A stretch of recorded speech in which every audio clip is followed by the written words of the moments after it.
All right, sports fans, how's everybody out there doing? William Martin coming at you one more time here on YouTube with another edition of the 300 Pounds of Sports Knowledge Podcast. It's a special edition of the 300 Pounds of Sports Knowledge Podcast as I have the privilege to have Coach Ward here and we are talking football. And one topic of discussion that we're talking about is going to stem from the recent comments of former NFL wide receiver Terrell Owens when he went on to discuss his brief tenure with the Philadelphia Eagles, most notably his time catching footballs from Donovan McNabb. And one thing that really stuck out about T.O.'s recent comments was the fact that he talked about Donovan went out drinking the night before the Eagles' Super Bowl 39 loss to the New England Patriots. And it puts a different light on what happened because we did see McNabb during the fourth quarter of that contest vomiting on the field, if anybody remembers. Also, we had a situation where the Eagles really needed to be in a hurry-up mode in order to try to, catch up to the Patriots or even take the lead and win the game, and they weren't. They were taking their time at the line of scrimmage, and, later on, we heard about the illness with Donovan McNabb. It was just, the Eagles were just trying to do the best that they could. But you look at it, and once you hear this revelation coming from the mouth of Terrell Owens, does that put a different spin on how people view the relationship with Terrell Owens and Donovan McNabb during their brief tenure together? Well, it's really wild to hear this story. To me, the wildest part is when I rewatched McNabb's interview. He said that he didn't throw up. Now, you said you saw it, right? I remember seeing it too. So I'm confused as to why he said he didn't throw up in the huddle in the interview. Do you remember seeing that? Am I losing my mind? So that was really weird. But I guess, that's going to go on him. T.O. is everybody's favorite guy that, you love to hate. He's the favorite villain in everybody's story, Everywhere he goes, T.O. is the villain. And it could be some truth to what he was saying. I mean, I don't want to rule it out, It's kind of wild, but, it's a little far-fetched, and it almost sounds as though it's so far up the ladder in terms of things that you least expect from your quarterback that it's like, oh, he's got to be telling a lie. Well, maybe he's not. I mean, I look at it like this with T.O. Hands down, one of the best wide receivers who ever done it. But, typically he never leaves a team on his terms because they're always happy to get rid of him. And I think one of the biggest things with Terrell Owens, he's a person that, regardless of whether you want to hear it or you don't want to hear it, he's going to tell you how he feels. And that's one of his biggest things. It's a strength and it's also a flaw of his. Now, with that said, Terrell, he'll tell his teammates how he feels. He'll tell coaches. But with that said, if you put a mic and a camera in front of him, or you just put a mic and you're doing a podcast, T.O. is going to tell you how it is, or at least how he feels. You go back and look how bad that relationship ended 15 years ago. Between Terrell Owens, Donovan McNabb, and the Philadelphia Eagles. And they look like it was a match made in heaven when they joined up in 2004. Philly had gotten to the NFC Championship game in 3 consecutive years. And now, you got this big-time wide receiver. Because let's not forget, before that, Donovan McNabb was throwing the football to the Todd Pinkstons and the Greg Lewises of the world, guys who were not going to put fear into any secondary in the NFL at that time. Now you get this guy, T.O. Freddie Kitchens. Right. And a Freddie Mitchell, yeah. Oh, Freddie Mitchell. Right. And, it was one of those where it's like, okay, you get T.O., he comes from the Niners, and, he's ready to, not only show Philly that he can get it done, he's also ready to show the Niners that, you guys were wrong for trading me. Had a great season in 2004. Philly was rolling, and then, of course, the infamous injury where, he got horse collar tackled by Roy Williams. It's a play that has now been outlawed by the NFL. But the relationship with T.O. and Donovan McNabb, in my mind, began to go the wrong way when Donovan basically said, we're comfortable winning with the guys here. And T.O. took offense to that from the standpoint that, he always felt like Donovan never went to bat for him with the Eagles front office. He never went to bat for him with the media. And then, of course, T.O. was not available for their first two playoff games. They beat the Vikings in the divisional round. They beat the Falcons at home. And, a lot of people didn't expect, even like teammates, did not expect Terrell Owens to be available. The only people I think that really expected Terrell Owens to be available for that game was the Patriots. And the Patriots game plan for him as if he was healthy. And, he still went out there, had a big game, 9 catches, more than 100 yards. And he was a one-man wrecking crew in that contest. But the thing is, it's like he always felt like he never got his credit for that because he had pins in his foot at the time, his ankle. Could have sacrificed his career. Yeah.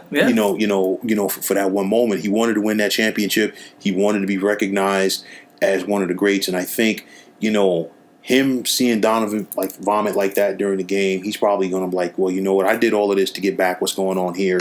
And then, of course, the contract situation the following year, everything with Donovan, everything with Andy Reid. It really just made T.O. look like the bad guy. And then, of course, everything that happened with the Niners, with the Cowboys, you name it. So he's always he's always worn the black hat. So he doesn't have the best track record. Let's just be honest about it.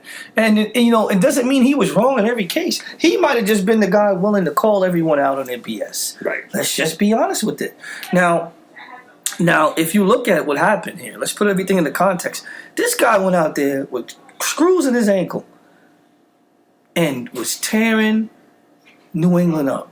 I mean, listen, Terrell Owens is like the Bionic Man or something. I don't think he's like made of the same stuff we're made of. That guy is. If you looked at him now, he still looks like he can still play. He's in phenomenal shape. It looks ridiculous how well built he is and how physically gifted he really is. I mean, T.O. is it's nothing really too many guys like T.O. But T.O. also is his own worst enemy because he's extremely sensitive. And I think that's really what causes all of these breakdowns he has everywhere he goes. Remember when he busted out crying? That's my quarterback. Oh, with Tony Romo. Yeah, that's all same. That's all the same part of him that makes him argue with everyone. Is the same part with him that gives him all that emotion to express his love for his quarterback in the press conference and shed a couple of tears. But I mean, I don't know, man. I don't know if McNabb is to blame here or not, but I felt like T.O. felt he said specifically Brian Westbrook that McNabb went to the front office to make sure Brian Westbrook got his contract. And he said when it was his turn, he didn't do that for him. And I don't know why he should expect anyone to go to bat for him besides himself. He's just an overly sensitive human being. I mean, none of us are perfect, but that's the flaw in him that causes him to do these types of things that he does sometimes and has caused him to wear out his welcome almost everywhere he's been. I mean, I remember when his contract became an issue with Philly, and everybody around him for the most part told him not to sign that deal, and because it was a bad contract, and he outperformed it in year number 1 clearly because he had a great season that year for Philly until he got hurt, and he wanted to talk turkey and get a new deal, and you get some of these teams. Unless you're a quarterback, regardless of what you do, they're not going to go out there and give you that new deal right away, regardless of like what you did in the previous season, especially when they feel like they have you on the contract for a few more years. So, he did himself a disservice there. I think people were going to give him the benefit of the doubt once everything fell apart in San Francisco because you could see that, they were in the midst of a coaching change from Steve Mariucci to Dennis Erickson, and then after Dennis Erickson, it was Mike Nolan, and of course it never worked out for both Mike Nolan or Dennis Erickson with the 49ers. You come to Philly, you got a quarterback, who's definitely an upgrade from Jeff Garcia and Donovan McNabb. Not to say that Jeff Garcia was not a bad quarterback, but you look at it, and T.O. simply just was never happy. And to me, I think the biggest thing with T.O., wherever he goes, he wants to be the star. He wants to be the guy. He wasn't going to be the guy in Philly, regardless if he helped them get over the hump and get to the Super Bowl. Also, once he went to Dallas, he wasn't going to be the star because you figure Tony Romo was the most popular quarterback for the Dallas Cowboys since Troy Aikman. So you weren't going to overshadow that. And then, of course, him trying to call out the relationship that Jason Witten had with Tony Romo and trying to get the other receivers on the same page with him in that regards. It was one of those where I remember when that story first came out, the very next week the Cowboys had a playoff game. And as soon as T.O. took the field at Texas Stadium, he was booed. So that just lets you know how the fans felt about, maybe not how they felt about T.O., but it was more like how they felt about Tony Romo and Jason Witten, especially since they were their guys. They were drafted by the Cowboys, and, they were like the star appeal for the team. And then, of course, the sideshow with the Cincinnati Bengals with him and Chad Ochocinco. I mean, you're laughing about it, so it was a sideshow. But he just wore out his welcome every place he went, man. Well, I mean, if we judge it based off that, I mean, he definitely is the one here that everybody's going to view to be in the wrong in this situation.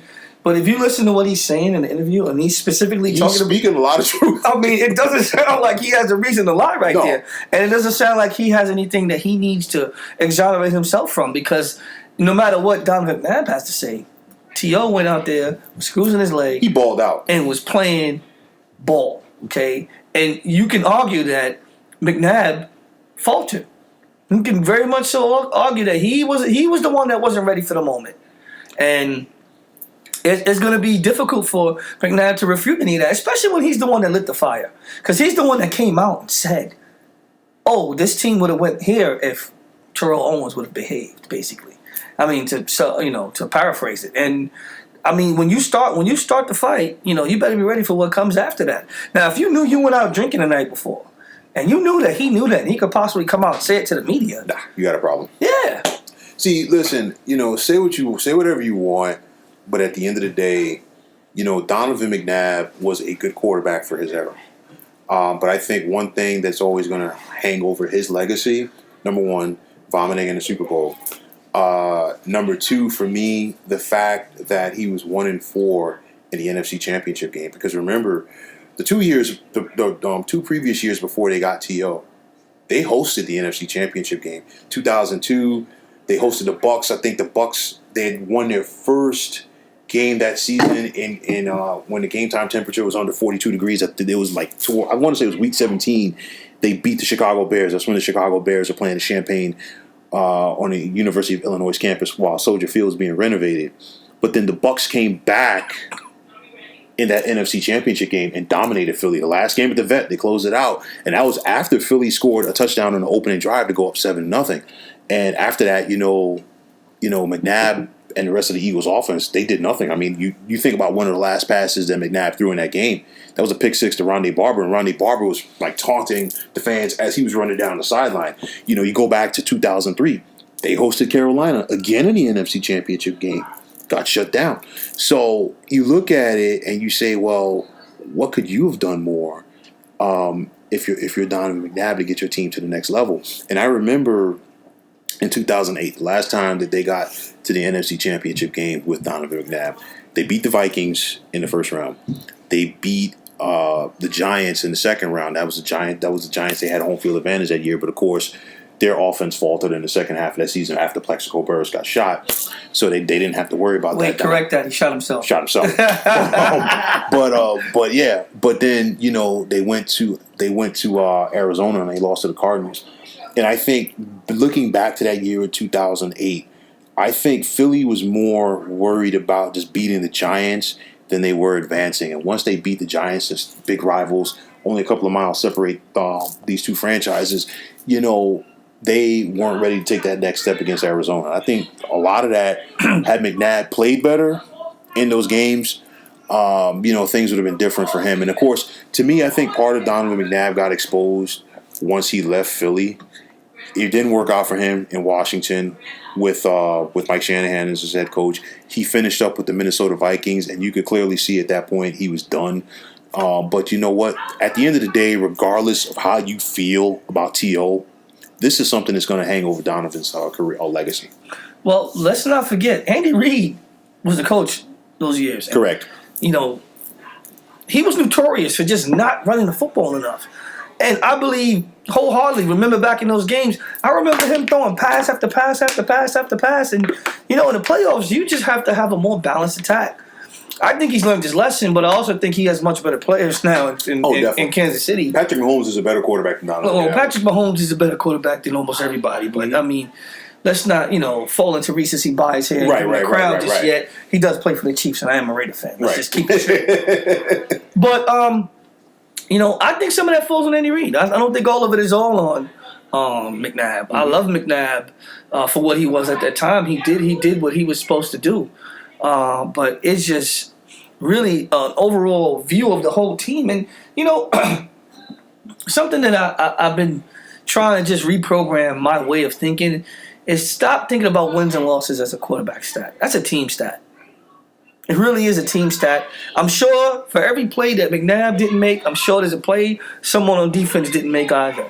And you always have to just take things into account from a holistic standpoint as the whole entire team when you want to talk wins and losses. That actually should fall on the coach. That actually is on Andy Reid. Well, I think not to slight anything that you're saying. I think one of the biggest things for me always for that Donovan McNabb era with Philly was the fact that I looked at the guys pre-TO who he was throwing the football to, and for me, one of the things we talk about expanding this and talking about the Andy Reid era as a head coach of the Eagles. I looked at it. Okay, you finally get wide receivers when Donovan was towards the end of his run there. You got Deshaun Jackson. You drafted Deshaun Jackson. They drafted Jeremy Maclin. And, what if he had done that throughout his career? Because even before T.O., you had Jeff Thomason and Chad Lewis at tight end. And I think they got L.J. Smith. They drafted him out of Rutgers at tight end. Greg Lewis, Todd Pinkston, Freddie Mitchell. All of these guys were like 3 or 4, as far as being 1 or 2 options in your passing attack, and we saw that in that Super Bowl versus the New England Patriots. I mean, looking back on it, you figure aside from everything that Donovan was going through, Freddie Mitchell goes out there and talks about he really doesn't know the name of anybody in the Patriots secondary. Of course, they took offense to that, and Rodney Harrison, who I felt could have been Super Bowl MVP, caught more passes in that game from Donovan McNabb than Freddie Mitchell did. And you look at it, Donovan threw 2 interceptions to Rodney Harrison. He very easily could have had 4 if they weren't called back on penalties. He also had a sack fumble by Teddy Bruschi that was called that was actually overturned due to the fact that it was challenged, and you could see that his knee was down. But it's a situation where if you're the Patriots, you had a better defense that year, obviously, than the Vikings or Falcons did. Those are the 2 other opponents that Philly had in the postseason. But you weren't afraid of any of those guys. And it was one of those where you looked at the way the Patriots played.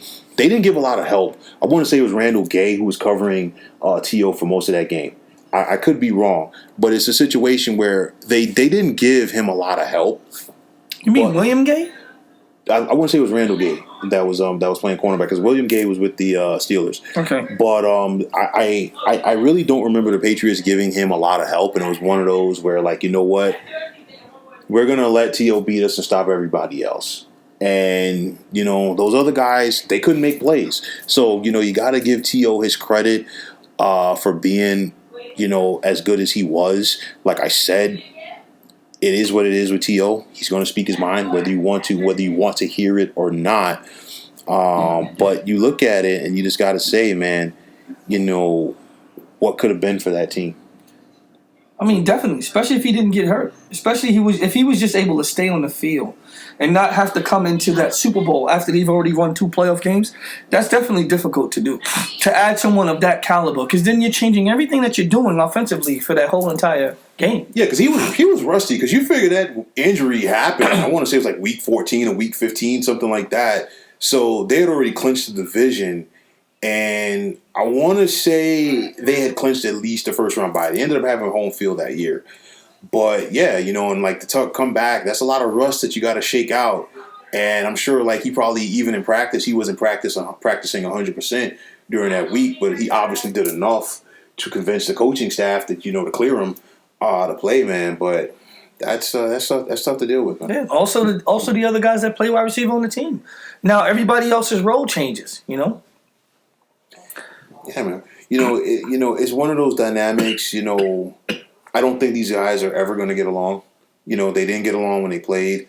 I think there's obviously there's still some animosity there between them, and for me, I've always said, when I look at certain players, that weren't like popular. You think about guys who go to the Hall of Fame for whatever sport, and whenever it's a guy that he wasn't a popular guy, you have to ask, okay, who's actually going to be the person to induct him into the Hall of Fame? And I talked about this for like several years before T.O. finally got in, and I said, you know what?